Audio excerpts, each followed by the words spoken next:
Welcome to Friends and Fiction. 4 New York Times bestselling authors, endless stories. Novelists Mary Kay Andrews, Kristin Harmel, Christy Woodson Harvey, and Patty Callahan Henry are 4 longtime friends with more than 70 published books between them. Together, they host Friends and Fiction, with author interviews and fascinating insider talk about publishing and writing, to highlight and support independent bookstores. They discuss the books they've written, the books they're reading now, and the art of storytelling. If you love books and you're curious about the writing world, you're in the right place.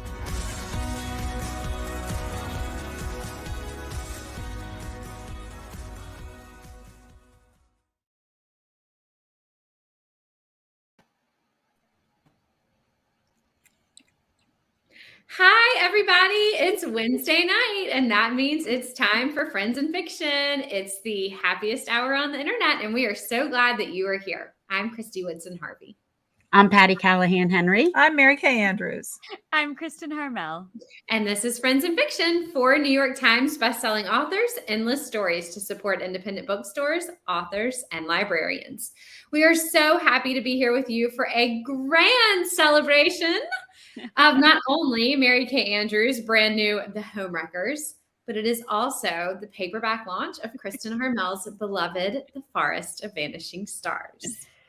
And as you know, we continue to encourage you to support independent booksellers when and where you can. And one way to do that is to visit our own Friends and Fiction bookshop.org page, where you can buy books by the 4 of us, 1, 2, 3, 4 of us, and of course, all of our guests. And of course, that includes The Homewreckers and The Forest of Vanishing Stars. And of course, both The Wedding Veil and The Homewreckers are available wherever books are sold. But if you want a hand-signed first edition of The Homewreckers and The Wedding Veil, plus a little free gift, which is not so little, actually. It's a notebook with some nice little sticky sheets, which is awesome. You can order the spring box from our friends at independent bookstore Oxford Exchange. You will receive a beautiful delivery of both books autographed for you as soon as they are released. And of course, since Christie's is already out, you will get a 2-for-1 wonderful delivery with both books at once. All right, now let's talk to Mary Kay Andrews about The Homewreckers. So some of you might know this, but Mary Kay's first book, Every Crooked Nanny, was published in 1992, which means she's been doing this for 30 years. That's amazing. Wow. And The Homewreckers is her 30th novel. And there's been even more than one book per year, as we know, because there's been a few e-novellas. There was a cookbook. Everybody loves that cookbook. Mm-hmm. And as far as full-length novels, though, The Homewreckers is the 30th in 30 years. And that's quite the milestone, my friend. Oh, congratulations. Thank you. And I'm sure none of you out there believe it, because obviously none of us are a day over 30. So how is that even possible? Clearly, right? But, yes, exactly. But anyhow, so The Homewreckers, it is quintessential MKA. There's a plucky heroine. There's an incredible setting in Savannah and Tybee Island, which really comes to life. Mary Kay goes back to her mystery roots with a cold case murder. There's a love story. And in true MKA form, there is lots of house porn. Not to be confused with the other kind of porn, like the kind where we not the same. The kind where we talk about houses, not And there's even a dog, right? I mean, it has everything. It's like, it's amazing. So, Mary Kay, can you tell us a little bit about The Homewreckers? Yes. Well, there's a shark. I made that. That was from last year's book. No, the protagonist. A bad thing happened. The protagonist of The Homewreckers. Oh, yeah, there you go. Thanks. That's not distracting. Oh, that's awesome. Protagonist of The Homewreckers is Hattie Cavanaugh. She's a young widow, and she works with her father-in-law, fixing up and flipping old historic homes in Savannah. But when her latest house flops, she's facing financial ruin, and a handsome stranger throws her a lifeline. His name is Mo Lopez. He is an LA-based producer of television reality shows for an HGTV-like network. And Mo needs help too. His latest show is a ratings flop.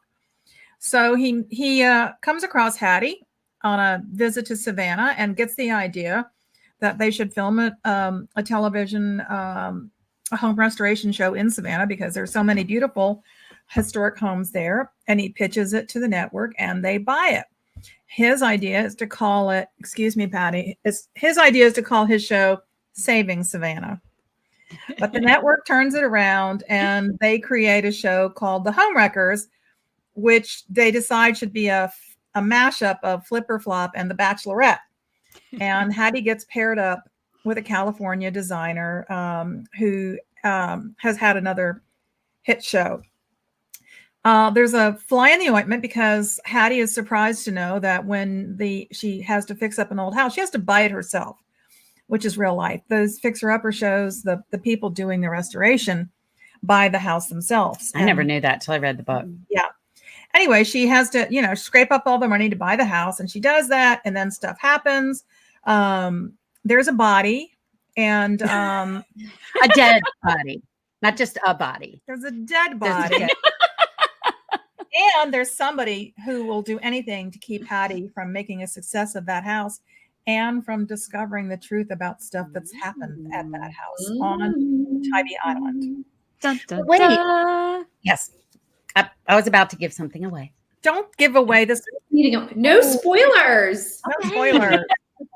It's such a good book, though. I kept hearing from people on tour, I told you this, that everyone kept being like, this is her best book. This is her best book. It's so good. I mean, it really is so good. I just loved this one. It's fabulous. But y'all know, if you've been around for a Friends in Fiction launch party, it will not be a Friends in Fiction launch without some silly hats, some role playing, and some special guests. So tonight, we are going to welcome Ron, Meg, and Sean to the Friends in Fiction Theater stage as we engage in a not quite ready for prime time cable TV style gossip show, all about the reality television show at the heart of the Homewreckers. And here's our host, Ron Cohen. as in Andy, huh? As in Andy Cohen. As in Andy Cohen. So tonight, the cast of the Homewreckers and some of the HPTV execs in MKA's novel will join Ron Block as he hosts them on his gossipy talk show, Reality Bites. Now, who do we have here today? Well, am I supposed to introduce myself? You are indeed. Okay, thank you. I am Hattie Kavanaugh. I'm a dog lover, obviously. I was a licensed failing contractor with zero interest in making a career in show business. And all of that is to say, until Mo Lopez literally dropped into my life. I can't look at the screen because Kristin has on here. Anyway, now that we have our main character there, welcome to Reality Bites. Tonight, the whole cast is here from the series The Homewreckers, and we're all going to talk about what went down on the set. So after Hattie, why don't you all introduce yourself? I've got the questions ready. All right, Ron Cohen. I am Cass. I am the sassy best friend since childhood of Hattie, which sounds an awful lot like Patty, if you ask me. and construction foreman for Kavanaugh and Sons. As always, I'm here to make sure that no one messes with my girl. You got me? Got you. And don't let my sunny disposition fool you. I've got my troubles. Well, hi, y'all. I'm Tug Kavanaugh. I'm the Kavanaugh in Kavanaugh and Sons Construction. And I am Hattie's father-in-law, or I used to be, I guess. May God rest my son Hank's soul.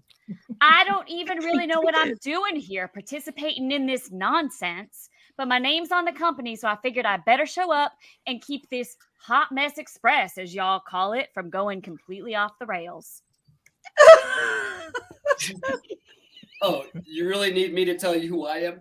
Hey, I'm Ray Bartholomew. Everyone knows I'm the star of this operation. I'm sure you know me from Design Minds and from all my paparazzi photos on page 6. But don't forget to follow, like, and follow Trey Bartholomew Design. Like and follow. This guy. I'm Mo Lopez. I'm the producer and the creator of the Homewreckers, and I'm in desperate need of another hit show. I did drop into Hattie's life straight through the rotted floor, literally onto her head at the Lumpkin Street House in Savannah. Okay, Mo, don't get so carried away with yourself. You only got this chance because my real stars, Christy and Will, HPTV's crown jewels, are on hiatus dealing with a complicated pregnancy. You stumbled into this plum opportunity and a gaping hole in my lineup through pure dumb luck. The glasses. So I don't know whether to keep going or get the net. But what I want to know, Rebecca, is what is your role here? To claim credit for my success, apparently. Oh. Oh, and also to try to spark some make-believe heat between me and Trey. Hey, don't hate the player, hate the game. Oh, Trey, we hate both. Don't you worry, Ashtray. I told you to never call me that. All right, everybody, come on back in.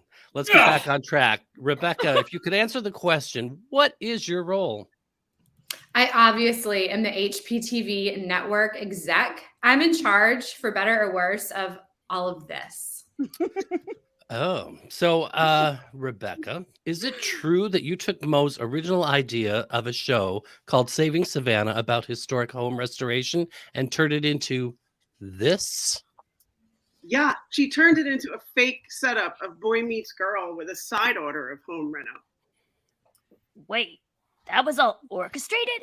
It was a setup? Thanks, old man. What? It felt super real to me, especially the kisses. And the dancing in the dark. You remember the kisses and the dancing, don't you, Hattie? Please do not remind me. All right. Let's skip ahead a little bit and let's see what went down. Let's talk about what went down on Chatham Avenue in the house out on Tybee Island. Well, I scraped together the funds to buy the house through some avenues I'd really rather not talk about to buy this falling down wreck of a 100-year-old beach house on Tybee that had been condemned and put up for auction by the city. Yup, the Creedmoors who used to own that place let it fall to pieces. Yep. And they were super, super pissed off that the city of Tybee sold it to my pal Hattie. That's right. She was the highest bidder. The house was hers, fair and square, and it was the perfect setting for our show. Oh, so cute. You're defending your girlfriend, Mo. I am not his girlfriend. Wait, what? You're not? Oh, Lord. Where's that net? All right. Did the Creedmoors maybe have a reason to be nervous that the house was now in someone else's hands? Did they have something to hide? Let's just say there are some major skeletons in that family's closet. Literally. You want to hear more? Follow me on Trey Bartholomew Designs. Well, you know what they say in showbiz. Even bad news is good news when it's ratings gold. Oh man. We were tearing down a termite-chewed wall when we found a billfold belonging to our favorite high school teacher. Hate to say I told you so, but I knew that house was trouble. I warned Hattie those Hollywood people would bring nothing but heartache. You know I don't like fakes. I mean, look at how real this beard is. You ask me, those Hollywood types are all weirdos and fakes. Not all of us, Tug. Not all of us. Okay, so legend has it that the high school English teacher, Lanier Reagan, disappeared 17 years ago. It was on a stormy Super Bowl Sunday night, never to be found. And then her billfold turns up hidden in a wall of the Creedmoor cottage. Whew, I smell a rat. You think you guys have problems? That body turned up on my set. Okay, Rebecca, the obvious tragedy and heartache of this case aside, let's talk about how this this body threw a monkey wrench into our production schedule on the Homewreckers. Who can tell me about that? Well, it became an active crime scene for one. Police tape, cops crawling all over the place.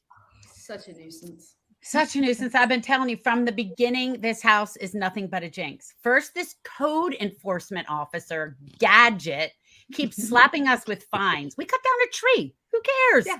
Then a dumpster fire, then the wallet, and an ongoing cold case investigation. It's been jinxed from the start, slowing everything down. Well, all of a sudden, all of a sudden, this this beach cottage fixer-upper is turning into another major money pit. Where have you heard that before? And now there's a crime scene? I didn't care much. I was too busy inside applying my magic touch. Yeah, you were busy, all right, putting that magic touch of yours all over my daughter-in-law.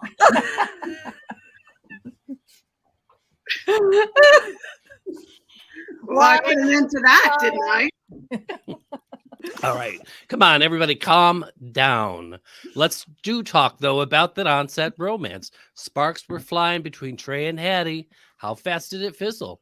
Was it all for the camera, or was some of it for real? Ron, don't give it all away. There might be some people out there who haven't already binged the whole series. We want everyone to watch the Homewreckers to see how it all turns out. Whatever.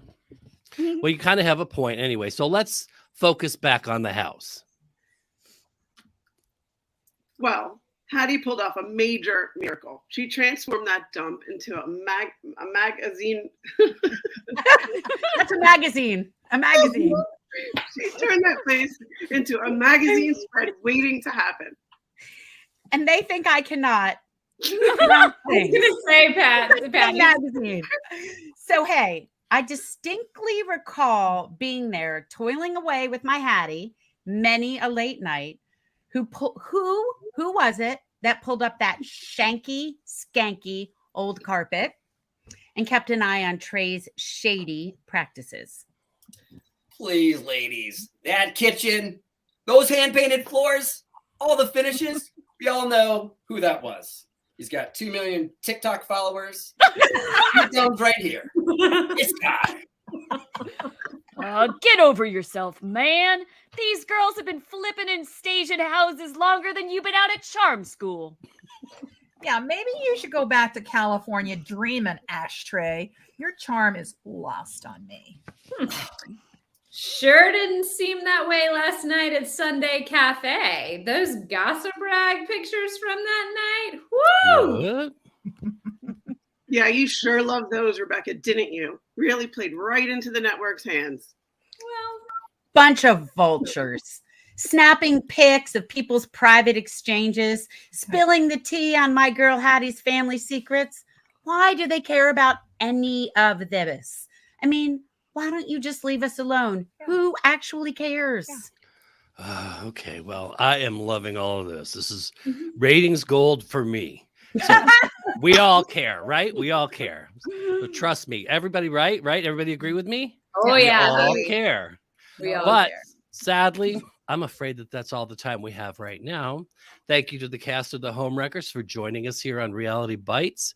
Who killed Lanier Reagan? Who helped cover it up? Who finds true love? Is the Tybee house a flip or a flop?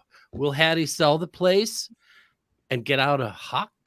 Everybody tune in for the Homewreckers and find out for yourselves. And that concludes this episode of Friends in Fiction Theater. Everyone take a bow. Yay. You mean I have to come out of character now? I have to be PCH? You gotta be PCH again. Gotta be Patty, not Hattie. All right. Can I still be? Listen. Can I still be an old man though for the rest of the show? No, you cannot. Oh. That beard is Thank God I have a rash on my face. Hey, are Meg and Ron and Sean staying? I mean, I hope so. It's my party, and I say they're staying. And they're saying whatever you say, so. Hattie. We've got hats. I think Like we've and follow. got enough cake for them. But you brought the cake, right? I brought the cake and the champagne and the Okay. jazz and the snazz and the sparkle and the sprinkle. Oh, great. You brought it all. I love it. I brought it all. You brought it. All Wow, right. that was so fun. That was hilarious. Sean, you have totally missed your calling, dude. Yeah. Yeah. You're wasting your time with us. You're right. I gotta go. There's an audition down the street. Oh yeah, I'm sure. Right down the street. Wait, we got Netflix out here now. Come on, we're blowing up. All right. So now that we have done that amazing theater, let's talk about the book. You talked to us, Mary Kay, a little bit about the setting.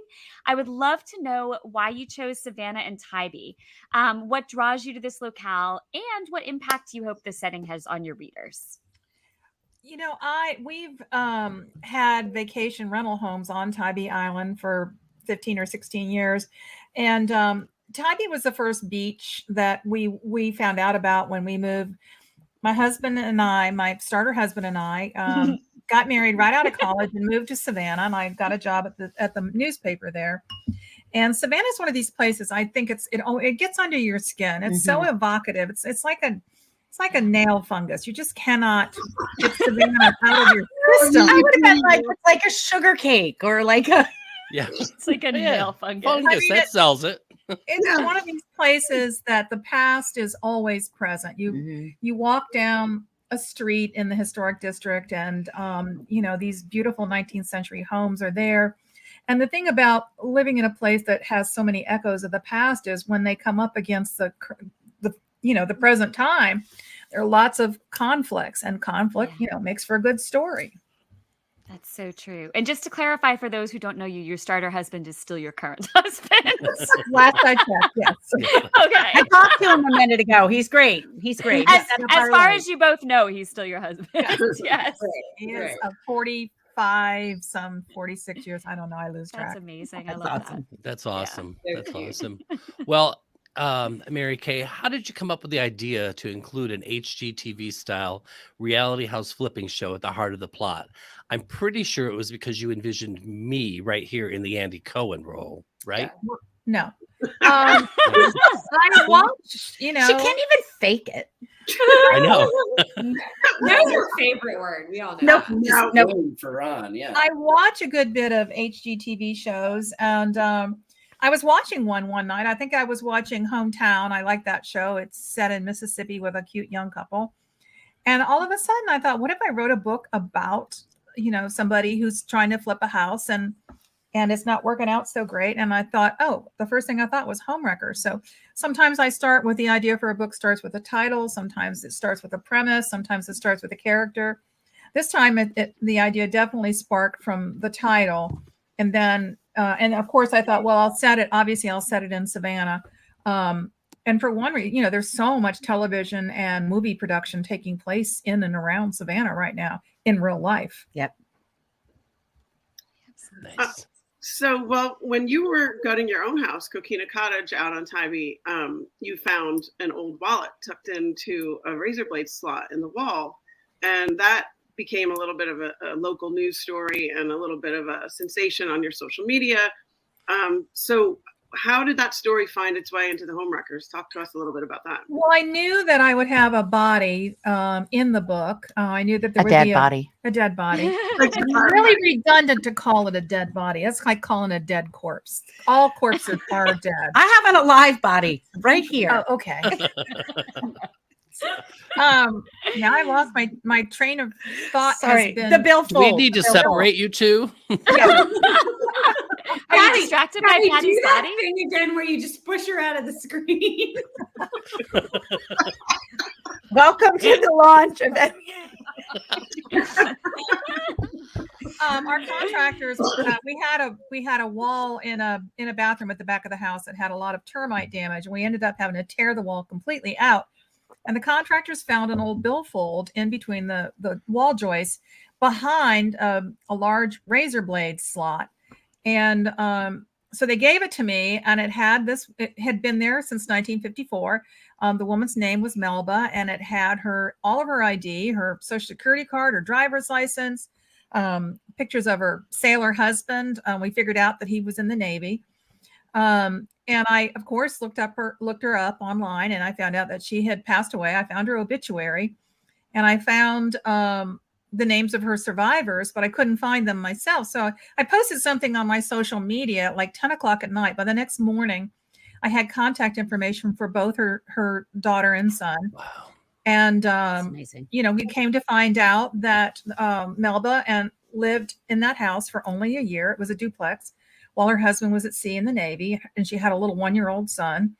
But nobody could tell us, and we still don't know how that wallet got in the wall. So I had already started working on Homewreckers, and I thought, well, that wallet will reveal something about an old cold case, which I have a sick fascination with true crime and old cold cases.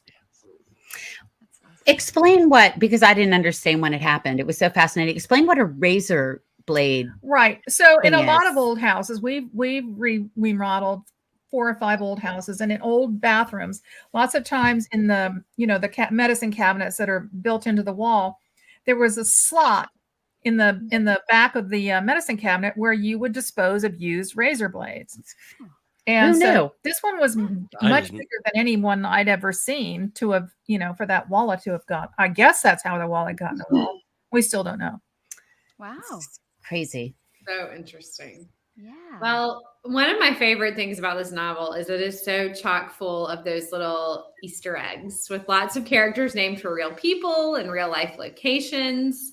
So is it my imagination, or did you do a little bit more of that in this book than any of your others? And was this just you having fun? Sort of at my expense. I mean, Christy and Will. And if I get pregnant with twins, I'm holding you personally responsible. Well, my son's name is in there. Yes. Yeah. Her son's name is in the book. Your granddaughter mixed with. My granddaughter is a newspaper columnist. There are real places in the book. Some of our favorite restaurants in Savannah and Ontaibie, the Sunday Cafe and the Crystal Beer Parlor. And is Foxy Loxy real? Yeah. It is real. Okay. Yeah, Meg's been there. Foxy Loxy is a really fun coffee shop. And there's a designer in the book called Lala Tarabella, and that's named after a friend who lives in Fairhope, who always comes and helps out with my book signing at Page and Palette in Fairhope. I think one thing I wanted to do, I want to give readers the shock of recognition. So it's fun. There are lots, of course it's fiction. I make it all up, but every once in a while I love to put in a real setting so people can go, wait, I've been to that place. Yeah. I've seen that giant fiberglass resin turtle when you make the curve onto Tybee Island. I've seen that, and I've crossed over that Lazaretto Creek Bridge, and I've seen that little shrimp boat there. And so it's just my way of putting my readers in a real place. Even if they haven't been there, I want them to picture it in their minds. Well, just wait till the dogs Rue and Deuce read the book and see that they're in it. Oh God, yeah, they're going to be asking for royalties. And this book also, you had a little bit of prophecy. You wrote a scene that months later happened to all of us together when we were together. Oh yeah, that's right. The train, ballet keys and the train. Oh God, yeah. That was crazy. That was weird. Really? She wrote the valet key thing, and it happened. I'm telling you, I'm going to be furious. Yep. And I swear I had the early copy in my hand, and I read it before that happened. I was like, "Wow!" Yeah. Kathy, I'm going to give you a list of things to write into your next book, please. Exactly. Lottery wins. What's the valet key thing? I don't know what that is. Yeah. Oh. Well, when we were at the Savannah Book Festival, we were all there. The 5 of us were there, and my car was parked in the valet parking lot at the hotel where Kristin had a room, and we were leaving to go to our event. And we're running. We're right on time. And the valet folks couldn't find my car keys. Or my car. They're like, no, we don't have your car, and we don't have your keys. And so of course they did have my car and they had my keys. They just didn't know where they were. So there's just a tiny mention in the book. Trey is late to filming because he says the valet parking people lost his car. That's crazy. My son they got stuck by a train, which we all did coming home from the festival. A really long train. Yeah, we did. My son is working for a valet parking company, and I have told him that story and read him the riot act about how not to react to the people who are in a panic. Yeah. Yes, true. If the car's gone, that's what not to do. Here's what you do. Okay, so it's no secret because you've been so honest and forthright that you've had a really hard 6 months. And I'm amazed that you were even able to turn out a book so joyful and fun and witty and expertly crafted and page turning while you were facing some impossibly difficult things in your personal life. Has work helped you? Has it kept you focused? Has it been a ballast? How is this even possible? Yeah, well, for people who don't know, my 39-year-old daughter, Katie, died of complications of COVID in February. And yeah, it's been an incredibly tough time. She was very sick for 4 or 5 months. So, of course, the grief is still there. It doesn't go away. But I think what happens with my work is it doesn't just distract me, it saves me, really. Yep. When I wasn't sure I could finish the book, and my editor actually said, "You don't have to finish this book. You can put it off." And I said, "No, this writing takes me to another place, a place where I'm not sad."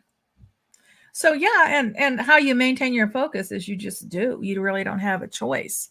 Yeah. I just put one foot in front of the other. And of course, fans and followers of the show have been amazing. They've sent hundreds and hundreds of condolence cards and had masses said. And I was sent a miraculous medal. A dear fan, Linda Tyndall, sent me a beautifully knitted shawl. So that has been so heartwarming and so rewarding to know that, that people are thinking of you and praying for you. So that's been amazing. Well, to switch gears a little bit, you've been at this a long time, 30 years of MKA. What perspective have you gained on this profession and your writing craft over the years? I mean, I know you're a pantser, so I'm sure your process hasn't changed. But and then what's on the horizon for you? What's next? Well, I mean, my craft has changed. I am more spontaneous in my writing, I think. During COVID, I started, I finally got some good writing habits, writing every morning. I've kind of slid down the slippery slope the past 2 weeks. But the perspective I have gained is that whatever happens today, that's just what happened today. And tomorrow can be different. I never have any perspective on my own work. I never know if it sucks or not. It never does. It never does, though. Yeah, it does. But, I think my thought is if you just keep doing it and keep trying to do it better, to hone your craft and to give yourself new challenges and to stretch yourself. I think I can't imagine any writer I've ever known, and of course we've all known a lot. No writer I know phones it in deliberately. Mm-hmm. Nobody phones it in on purpose. So I'm just, I want to make a better book every year. I want to push myself to learn new skills and to try new things. And that's what I know about my craft. My motto is you can't fix what you ain't wrote. Yeah. So write it and just pound the keyboard. And if it sucks, then you can fix it. But I've got a delete key on my laptop. And for what's on the horizon, I'm working on another Christmas book. Yay! You already see the Christmas box. We'll have it. The Christmas winter spring box. Yes, that's right. Okay, I gotta take off my hat. That'll be for winter 2023. Okay. Awesome. Well, I feel like you sort of just gave us one, but do you have, we love a good writing tip, and I'm getting ready to start a new book, so I need a good writing tip. Do you have one that you could share with us? I did just give you my best writing tip. What else do you need, Christy? Come on, Christy. 30 years. Surely you have two. I think if you keep yourself interested in the story. Yeah. And understand that, every book, and now I've done 30, every year I tell myself I can't do it. This book is going to kill me. It won't happen. But then, you can see in the background, I have my book jackets framed and my New York Times bestseller list. I have them framed. And that's not just for ego. That is to remind me that no matter how tough the writing is, I'm going to do it. I'm going to power through, and I'm going to get it done. And so that's my writing tip, is just you have to power through. You have to power through the sucky parts, through the flabby middles, and just keep going. Perseverance, man. Love it. Yeah. Okay, so what have you read lately that you're absolutely loving? Like, what have you can't put down? Well, I loved Leanne Dolan's book, Mhm. Lost and Found in Paris. And I'm currently reading The Golden Couple by Greer Hendrick and Sarah Pekkanen. Pickanin, I think. Pekkanen, I can never say that. Don't ask me how to pronounce something. Yeah. And then I've got Linda Holmes' new book. One of my favorite books, and Katie's too, of the past 5 years was Linda Holmes' book, Ebby Drake Starts Over. And it's been, that book came out 3 or 4 years ago. Her new one is called Flying Solo. Is that right, Meg? Yep. Mhm. Yeah, it's Yeah. fantastic. I just read it. Yeah. It's great. so I can good. see it on the Good. shelf right here. Yeah. Yeah. I've got that next up. So lots. Awesome. Exciting. All right. A few reminders from all of us. Do you need an idea for a great hostess gift, teacher gift, most importantly, Mother's Day gift? Well, along with our books, we suggest the Friends and Fiction book and coffee bundles available through our friends at Charleston Coffee Roasters. What you do is you choose a signed book by one of us. Then you pick the coffee roast and grind of your choice. Pay one price for that bundle, and you get the book and the coffee pairing in the mail together. Gift paradise. Check the bundles out at charlestoncoffeeroasters.com, all one word. And remember to enter our ongoing Coffee of the Month giveaway. Last week, we announced our April winner. So congratulations again to Bubba Wilson, who has won a 3-month subscription, which is a $90 value. So Bubba, I actually went and bought myself a 3-month subscription. So good on you. And will you be our May winner? Enter now and find out. And don't forget that everyone in the Friends and Fiction community gets 20% off all bagged coffees on the Charleston Coffee Roasters website with the code Coffee with Friends. Coffee with Friends, all lowercase, all one word. You're up, my friend. Me? Yes. What am I saying? You're saying? Just a quick Reminder of our Writer's Block podcast. She's written 30 books. What do you want from her? Yeah, I don't know. Just my hard hat. I have, the hard hat thing. Oh, now I'm smart again. Okay, just a reminder of our Writer's Block podcast. We will always post links under announcements each time a new one drops. A new episode launches each Friday. And on the last episode, Ron and I talked about the Homewreckers. And we loved it. It was so good. I can't wait for people to hear it. Oh, I can't wait to hear that one. So we know many of you have been participating in our very first Friends and Fiction reading challenge. So this month we start a new challenge, a beach read. And I don't know about you all, but I can think of a really great book that fits that category that you might want to pick up. I think that it begins with home and ends with wreckers. Yeah. It's a good one. Sounds like a good one. And by the way, if you're not hanging out with us yet in the Friends and Fiction official book club, you are missing out. I know a lot of you are in it already, but this group, which is separate from us, is run by our friends Lisa Harrison and Brenda Gardner, and it is now more than 11,000 strong. So join them on May 6th for a happy hour with Ron Block, who will be transformed back into his regular self, and Patty Callahan Henry. And that's just 2 days away, the day after tomorrow. That's awesome. You get to see That's Ron right. and Patty again. Woohoo. And make sure to join us for our next episode of Friends and Fiction next Wednesday, right here at 7 p.m., where we will welcome the incomparable, the hilarious Adriana Trigiani, that I never say right. So if you're ever wondering about our schedule, it is always on the Friends and Fiction website and always in the header graphic on our Facebook page. All right. Also, I know we've mentioned this a couple weeks in a row now, but it's such exciting news. We want to keep reminding you. Did you know that we have joined forces with Fable, which is a relatively new reading app, to start a brand new premiere club we are calling Friends and Fiction Behind the Book. This is an interactive book club, totally different from the book club we already have run by Lisa and Brenda, but it's led by us with a different selection every month based on something we featured on the show. So we hope you will join now to get the full immersive experience. As you read with us on Fable, you'll discover the story behind every featured book, fascinating insider talk with the authors, and they have these really unique social reading features that it will let you share your reactions, your thoughts, your favorite quotes from the book with us and with other people in the app.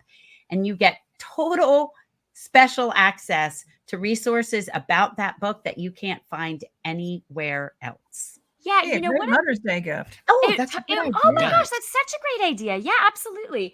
And you know, one of the reasons I think we're so excited about doing this is it's different. It's not like anything else out there. This isn't, it's like a very new innovation in how to read a book as a community. And, you know, we feel like we innovated with Friends and Fiction. You know, this is something new. This is something we've been doing for a couple years and developing. And I think we feel like Fable is kind of the same thing, a chance to kind of deliver you a new experience.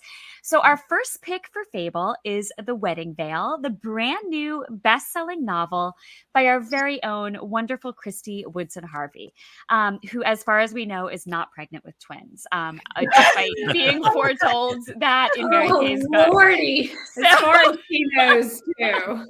So jump in with the more than 150 members who are already reading Christie's latest together, discovering deleted scenes, her inspiration, Vanderbilt family secrets, research tips, and much, much more. So visit fable.co/friends and fiction to sign up today. And that's friends and fiction with the word and spelled out. The cost to join our premium club is just $5 per month, and we hope tons of you will subscribe. All right. Mary Kay, can you tell everyone where to find you, your new book, and you on tour? Because I know you're going to be everywhere. You are basically hitting, I think, every city across the United States all in like a 2-week period. And some twice. I'm staying east of the Mississippi. You can find my tour schedule on my website, marykandrews.com. You can find me and all my shenanigans on Mary Kay Andrews on Instagram and on my Facebook page. And I'm on TikTok now. What? Let's do a TikTok dance tonight. Wanna? Absolutely not. I'm gonna make Mary Kay do a TikTok dance tonight, and we're gonna put it on TikTok. TikTok.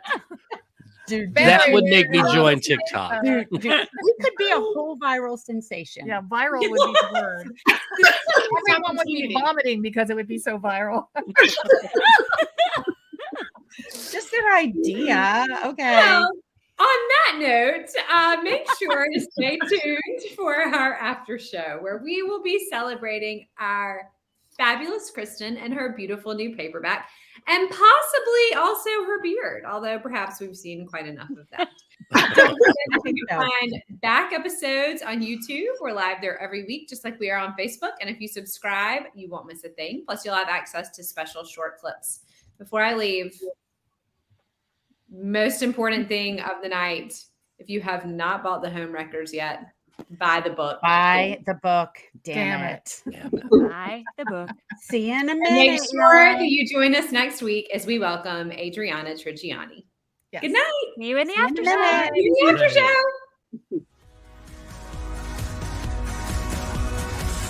Thank you for tuning in. You can join us every week on Facebook or YouTube, where our live show airs on Wednesday nights at 7 p.m. Eastern Time. Also, subscribe to our podcast and follow us on Instagram. We're so glad you're here.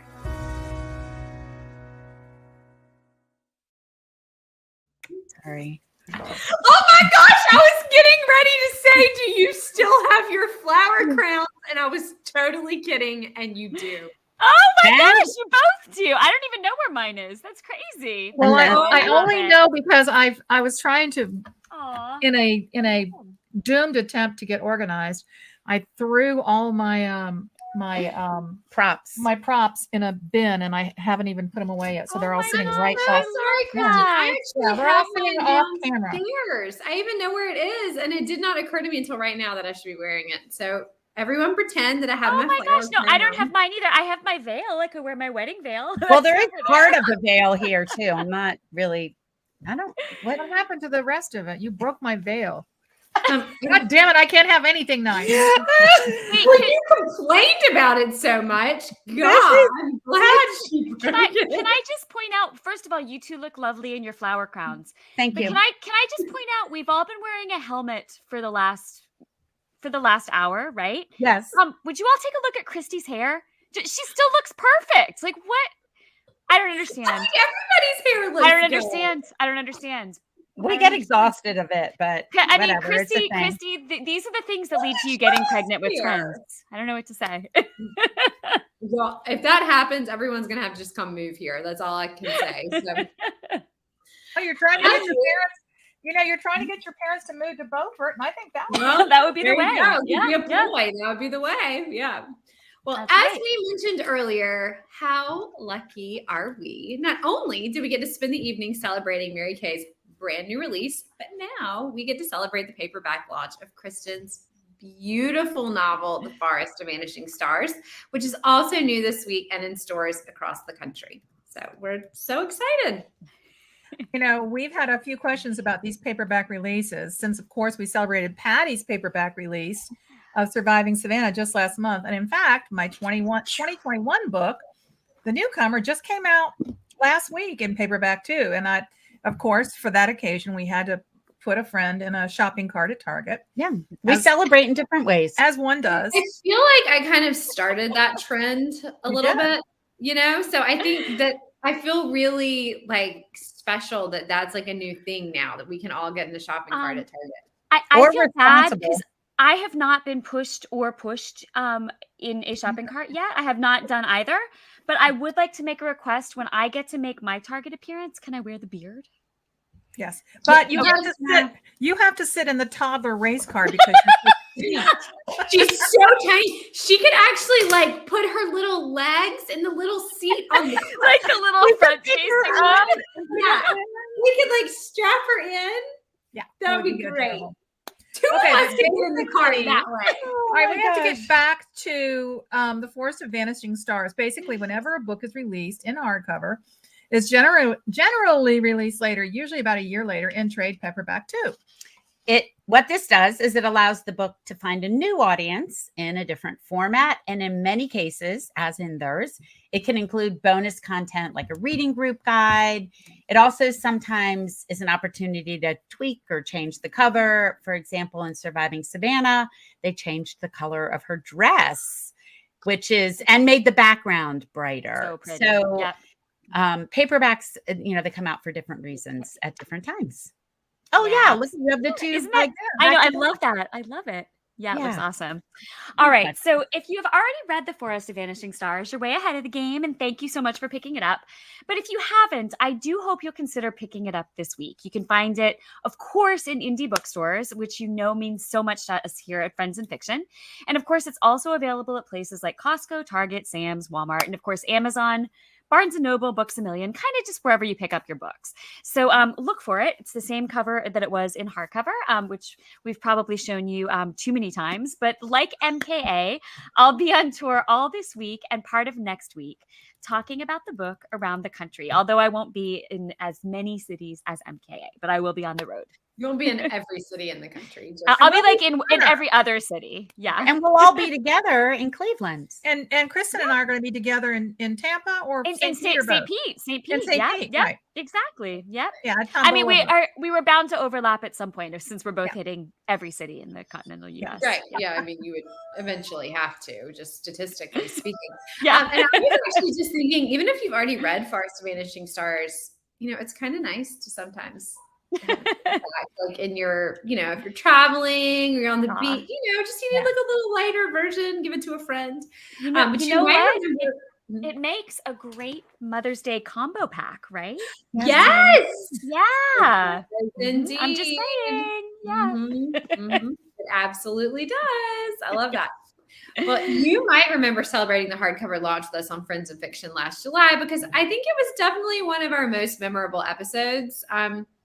Kristin, our resident overachiever and good at everything person, and who were always like, what? You did what?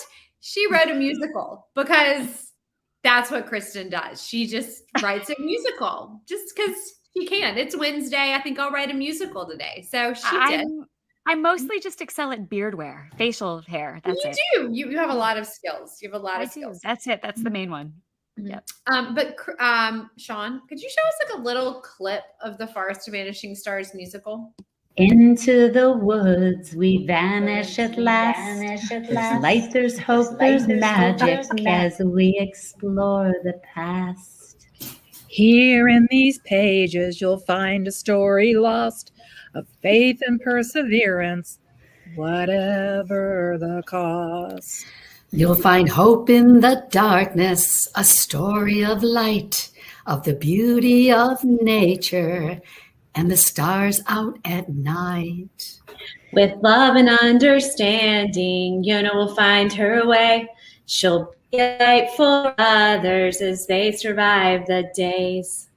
I hope you will find yourself wherever you are in the story surrounding us, in the forest of vanishing stars. Yay. Oh, my favorite part of that was Christina's face. She was like,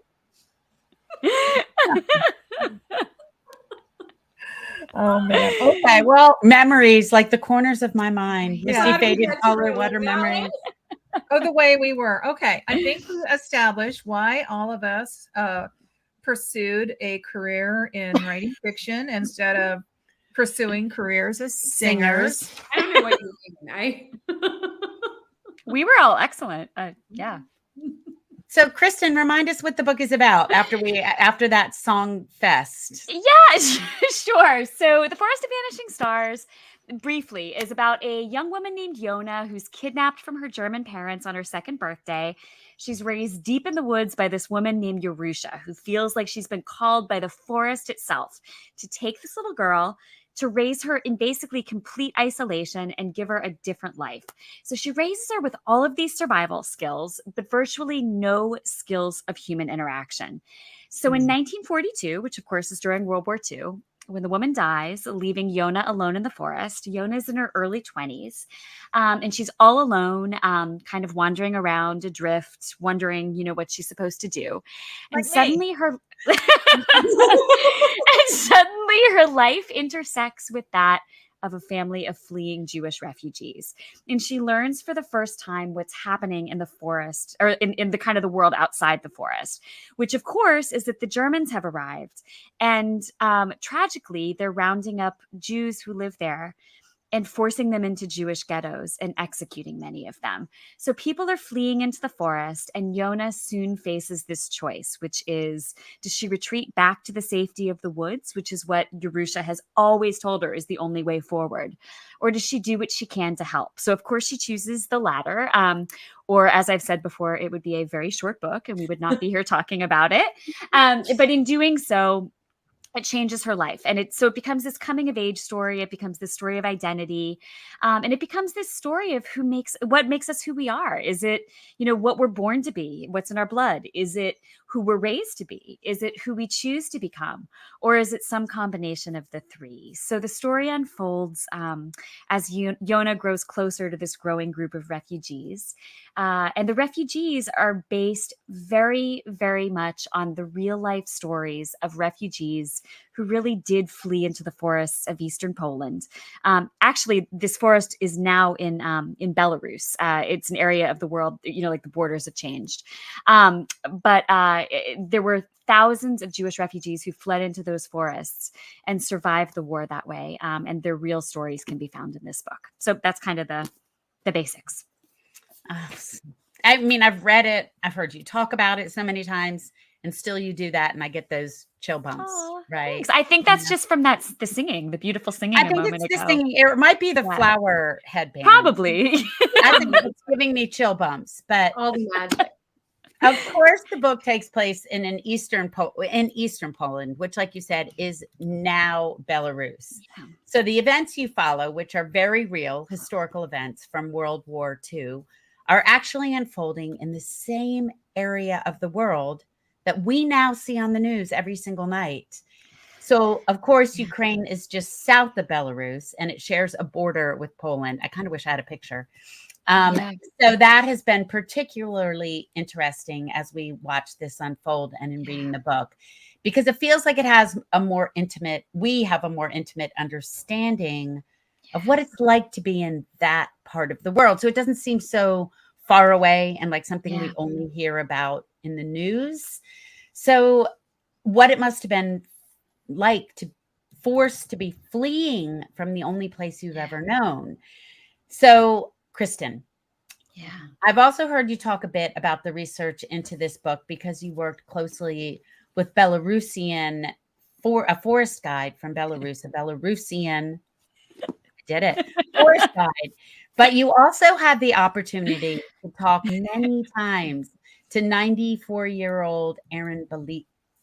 Oh, see, I didn't even think to Aron Bielski. Aron Bielski. I don't know how to say it. Aron, okay, who actually survived World War II by hiding deep within the forest.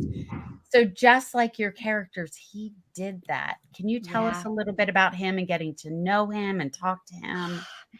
It was just one of the most incredible gifts about this book. So, whenever you're writing about history, as all of you know, it brings the story so much more alive if you're able to talk to people who were actually there, which of course, if you're writing about, the Vanderbilts a very long time ago, the people who were there aren't alive, right? Or if you're writing about the steamship Pulaski that blew up off the coast of the Carolinas, there are not survivors still living from that. But I'm so fortunate that I was able to come across this man named Aron Bielski, who was one of the Bielski brothers, who founded the most well-known group of Jewish survivors in that forest. So his story is an extraordinary one. It was 80 years ago. He was 14 years old when the Germans came for his parents. He hid in the barn, and then later he fled into the woods. His parents were murdered, along with more than 4,000 other Jews within a few days of their arrest.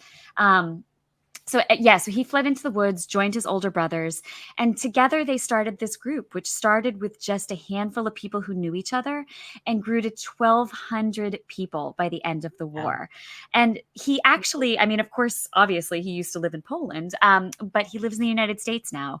And he lives just a couple of hours from me in Palm Beach. So not only did I have a chance to talk to him for this book, but I've had the chance to see him and talk to him multiple times since then, which has been incredible. And that brings me to one more thing we have for you tonight before we let you go. So I've talked a bunch about Aron Bielski on this show, in live events, and on my social media. But I've never had the chance to share him with you in his own words. So I did an event with an organization called Morse Life in Palm Beach earlier this year. And when the event organizers realized that Aron and his wife Henrika also lived in Palm Beach, they sent someone out to interview him so that they could play that before my talk. So they condensed their hour-long interview into this 3-minute video, and we have it here for you tonight. They were kind enough to share it with me and give me permission to share it with all of you. So I would love for you to see Aron and his wife Henrika tell you a little bit about their story. Sean, can you show us that 3-minute video? Thank you so much for doing this. We appreciate it. We have to spread the news. Yes. To the world, what happened during Holocaust. Educate people. Yes, we have to educate people. They should know what happened really. Some people denied Holocaust, but we are on the ball. We want people know more about Holocaust. What was it like for you in the forest? Oh, forest was great. Freedom. Freedom. You see the sun, you see the stars, everything. Freedom. Were you scared when you were in the forest? No. You think how to make life possible there and not to be scared of anything. Was afraid of nothing. Afraid, yes, but he did not know that I am afraid. Next person. He did not know. When you were in the forest, what kind of people were there with you? Same as we, but very few. My older brothers. Soil, Cecil, Tevye. Children, very little. I mean, a child had to be at least 5 or 6 years old, the way I remember. You had to be able to run, to hide. What was your job in the forest? Help others as much as I can. A child is sitting and crying. Somebody left there. I picked it up. Someone is still alive from this. What did you do after hiding in the forest, after the war? It was heartbreaking. Have no one, no parents, no nothing. Have no one. Yesterday, you were afraid to be seen. And here, all of a sudden, do anything you please. It was a shock. Look how we lived yesterday and how it's today. This I'll never forget. For a few days, it took to understand, to figure out that the Rabbeinu Shalom, according to me, Rabbeinu Shalom means the good Lord woke up. What is your message for people that would see this video, this movie? You see a person that needs help, help him, no matter what he is. Jew, Gentile, black, white, indifferent. This is the rest of my life like that.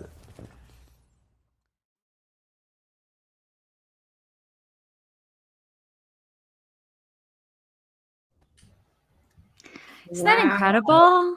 Yeah. Powerful Yeah, stuff. yeah. Thanks for letting me share that. How old was he again, Kristin? How old was he when he was 14 when he fled into the forest? It was a little over 80 years ago. It was December 5th, 1941, that the Germans came for his parents. So 80 years. I just really inspired by him, and I love that he mentioned that in the forest you could see the stars. Like that's like that was one of the first things he said in the video, and I like how he said that. I like how she said, "Were you scared?" He said, "No," and then he said, "The man behind you or beside you didn't know you were scared." So what he was saying was they were, but you couldn't let other people know. And Wow. And then he picked up the little girl. And someone's alive today because of that. Did you hear that? And not only is somebody alive today, but this is an old statistic, but of the 1,200 people who walked out of the forest alive at the end of the war, they have more than 25,000 descendants today. And that number is years old, so I'm sure it's far more than that. But think about that. So you're not just saving that one life, you're saving all of the lives that come after, which is just incredible. It's amazing. Yeah, I see those pictures of the very young children. Yeah. And you're stunned that they were able, the old ones and the young ones, and it's amazing. This amazing testament to the strength of the human spirit.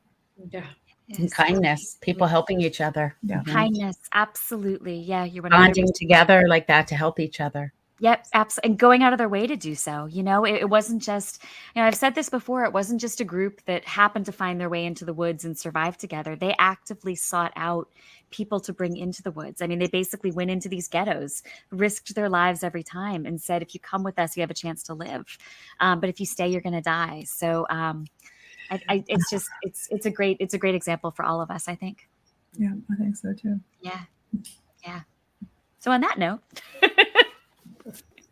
So on that note, well, this has been a really incredible night, and we have so much to celebrate and so many great books for you guys to go out and get right now. You can order them or pick up at your independent bookstore, and hopefully you will see Kristin and Mary Kay on tour.